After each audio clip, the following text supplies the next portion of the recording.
জেলার শুধু শুধু পুরুলিয়া জেলা না, তাম পশ্চিম বাংলার একটা দর্শনীয় স্থান অযোধ্যা পাহাড়। আমাদের সাঁওতালদের কাছে শুধুমাত্র দর্শনীয় স্থান নয়, তাম সাঁওতাল তথা আদিবাসী মানুষের কাছে এই অযোধ্যা পাহাড়, অযোধ্যা বুরু আমাদের কাছে সেন্টিমেন্ট। এই অযোধ্যা পাহাড় আমাদের কাছে জাত্যাভিমান। এই অযোধ্যা বুরু আমাদের প্রথাগতভাবে, চিরাচরিতভাবে, পরম্পরাগতভাবে যুগ যুগান্ত থেকে আমাদের রক্তে মিশে আছে, নাচে মিশে আছে, গানে মিশে আছে, বিনতি বাঘের সব জায়গাতে মিশে আছে। সেই অযোধ্যার সুতানটানিতে, লবের 22 সুতানটানিতে প্রতি বছর বুদ্ধ পূর্ণিমাতে আমরা সেখানে মিলিত হই। কিন্তু আশ্চর্যজনকভাবে সেই লবের 22 সামনে যে আর্টেজিও কূপ, যেটাকে আমরা ফুলফুলি ডাডি বলি, সেখানে হঠাৎ করে হনুমান মন্দির প্রতিষ্ঠিত হলো, হনুমান চল্লিশা পাঠ হলো। নতুন একটা চিন্তা ভাবনা, নতুন একটা দৃষ্টিভঙ্গি সেই অযোধ্যা সুতানটানিকে কোথাও যেন আমাদের মনে হচ্ছে এই সেন্টিমেন্টটাকে, আদিবাসীদের সেন্টিমেন্টটাকে, সাঁওতালদের সেন্টিমেন্টটাকে, সাঁওতালদের জাত্যভিমানটাকে কোথাও যেন আঘাত করছে। তো আপনারা শুনে রাখুন, এই অযোধ্যা পাহাড়ে সুতানটানিতে যে হিন্দুত্ববাদের যে লিটমাস টেস্ট চলছে, হিন্দুত্ববাদের যে পরীক্ষাগার চলছে, বা হিন্দুত্বকরণের যে মহড়া চলছে, এটা কোনো মামুলি বিষয় হতে পারে না, এটা কোনো বিচ্ছিন্ন ঘটনা হতে পারে না। এর পিছনে আছে রাষ্ট্রীয় ষড়যন্ত্র, এর পিছনে আছে পুঁজিপতিদের দালাল এনজিও, এর পিছনে আছে পুঁজিপতিদের পদলহনকারী কিছু ধর্মীয় সংগঠনের যৌথ ষড়যন্ত্র। এই কারণেই আজকে যদি আদিবাসীদের চিন্তা ভাবনা, আদিবাসীদের দর্শন, আদিবাসীদের প্রকৃতিবাদী দর্শন, আদিবাসীদের সাম্যবাদী দর্শনকে যদি শেষ করে দেওয়া যায়, আদিবাসীদের সাম্যবাদী প্রকৃতিবাদী দর্শনকে যদি শেষ করে দেওয়া যায়, তাহলে ওই বৃহৎ পুঁজিবাদী গোষ্ঠী, ওই বৃহৎ জমি হাঙ্গররা, ওই লুঠেরারা, ওই মাল্টিন্যাশনাল কোম্পানিরা আজকে অযোধ্যা পাহাড় দখলে তাদের কোনো অসুবিধা হবে না। আদিবাসীদের প্রকৃতিবাদী দর্শনকে শেষ করতে পারলে, আদিবাসীদের সাম্যবাদী চিন্তা ভাবনাকে শেষ করতে পারলে, আদিবাসীদের নিজস্ব ধর্মকে শেষ করতে পারলে, তাদের যে প্রাতিষ্ঠানিক ধর্ম, সেই প্রাতিষ্ঠানিক ধর্মে তাদেরকে ঢুকিয়ে দেওয়া যাবে। আর সারা দেশে আজকে যে আমরা চালচিত্র দেখতে পাচ্ছি, যেখানে যেখানে জমি আগ্রাসন হচ্ছে, যেখানে যেখানে কলকারখানা গড়ে উঠছে, যেখানে যেখানে বড় বড় বাঁধ গড়ে উঠছে, যেখানে যেখানে শিল্পায়ন গড়ে উঠছে, এই আদিবাসী মানুষরাই, এই প্রান্তিক মানুষরাই সর্বপ্রথম আগে প্রতিবাদ প্রতিরোধের আওয়াজটা তুলছে। সেই প্রতিবাদ প্রতিরোধের আওয়াজটা যদি শেষ করতে হয়, তাহলে তাদের চিন্তা ভাবনাকে শেষ করতে হবে, তাদের সাম্যবাদী দর্শনকে শেষ করতে হবে, তাদের প্রকৃতিবাদী দর্শনকে শেষ করতে হবে।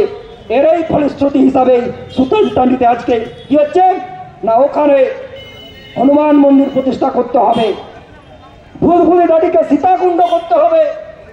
অদ্ভুত ব্যাপার। এইভাবে চলতে থাকলে আগামী 50 বছরে ওই সুতানটানি সাঁওতালদের, আদিবাসীদের থাকবে কিনা সেটা বড় চ্যালেঞ্জ হয়ে দাঁড়াবে। এই জন্যে আজকে যারা ওখানে হনুমান মন্দির তৈরি করতে চাইছেন, যারা ওখানে হনুমান চল্লিশা পাঠ করতে চাইছেন, কারণ এই কথাগুলো আজকে আমরা মনে করি আমরা এখানে কোনো ধর্মের ভাবাবেগকে আঘাত করতে আসিনি, ভাই প্রখর রৌদ্রে কোনো জাতিগোষ্ঠীকে আঘাত করতে আসিনি। আমরা আমাদের ধর্মীয় যে আগ্রাসনে আগ্রাসিত হচ্ছে, আমরা এই বার্তাটা আপনাদের সামনে তুলে ধরতে চাইছি।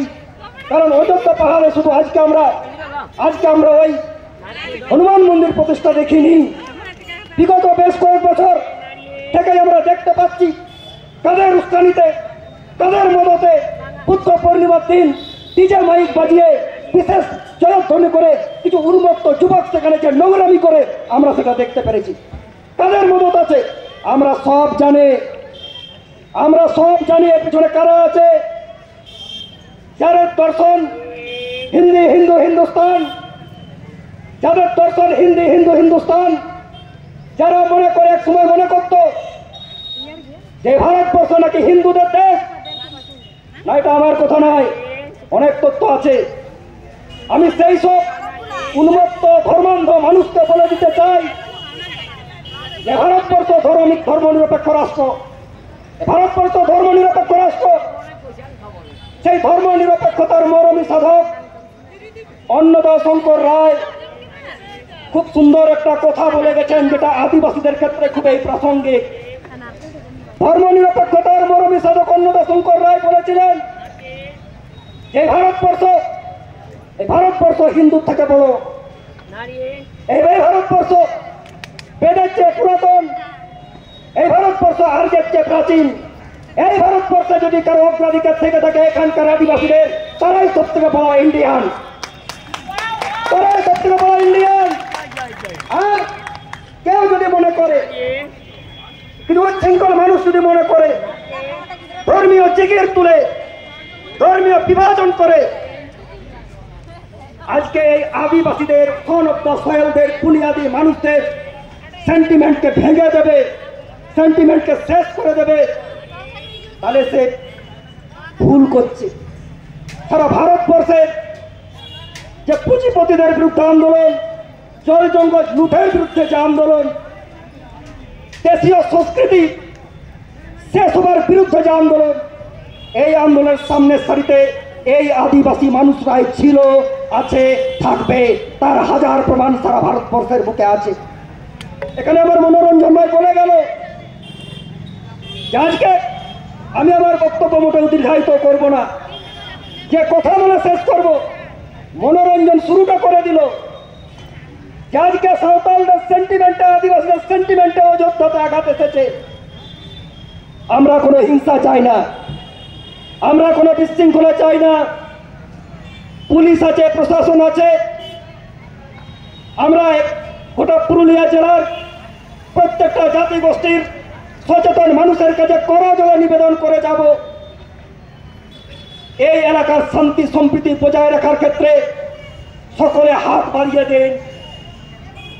কিন্তু বন্ধু, আমার ধর্ম, আমার সারি ধর্ম আমাকে ধৈর্যশীল হতে শিখিয়েছে, আমার সারি ধর্ম আমাকে সংযমী হতে শিখিয়েছে, আমার সারি ধর্ম আমাকে সংবেদনশীল হতে শিখিয়েছে।